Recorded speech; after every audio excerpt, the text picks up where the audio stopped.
আসসালামু আলাইকুম ওয়া রাহমাতুল্লাহি ওয়া বারাকাতুহু। ইন্নাল হামদালিল্লাহ ওয়াসসালাতু ওয়াসসালামু আলা রাসূলিল্লাহ, আম্মা বাদ। দেশ কিংবা প্রবাস থেকে আমাদের যে যেখান থেকে দেখছেন আপনাদেরকে জানাই শুভেচ্ছা অভিনন্দন। সম্মানিত দিনী ভাই বোনেরা, আপনারা অবগত আছেন যে উসরাতুল ইসলাম বাংলাদেশের সংগঠনের যে কার্যক্রম রয়েছে তা আমাদের একের পর এক বাস্তবায়ন করার লক্ষ্যে আমরা কাজ করে যাচ্ছি। সম্মানিত ভাইরা, আমাদের কার্যক্রমের মধ্যে একটি কার্যক্রম রয়েছে শীতবস্ত্র বিতরণ। তো আলহামদুলিল্লাহ আমরা এই কাজটি ইতিমধ্যে হাতে নিয়েছি, আমাদের কাজ আমরা শুরু করেছি। তো আজকে আমাদের এক ভাইকে আমরা আমাদের যে শীতবস্ত্র বিতরণ আজকে আমরা শুরু করতে যাচ্ছি। আমাদের এক ছাত্র ভাই, ওনার মধ্য দিয়ে আমরা শীতবস্ত্র বিতরণ শুরু করব।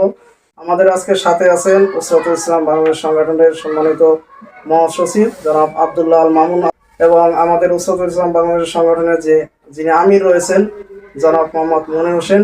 তাদের হাত দিয়ে আজকে আমাদের শুভ কাজ, উদ্বোধনী কাজ ইনশাআল্লাহ আমরা শুরু করতে যাচ্ছি।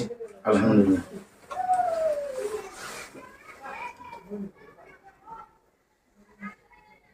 আমাদের জন্য দোয়া করো।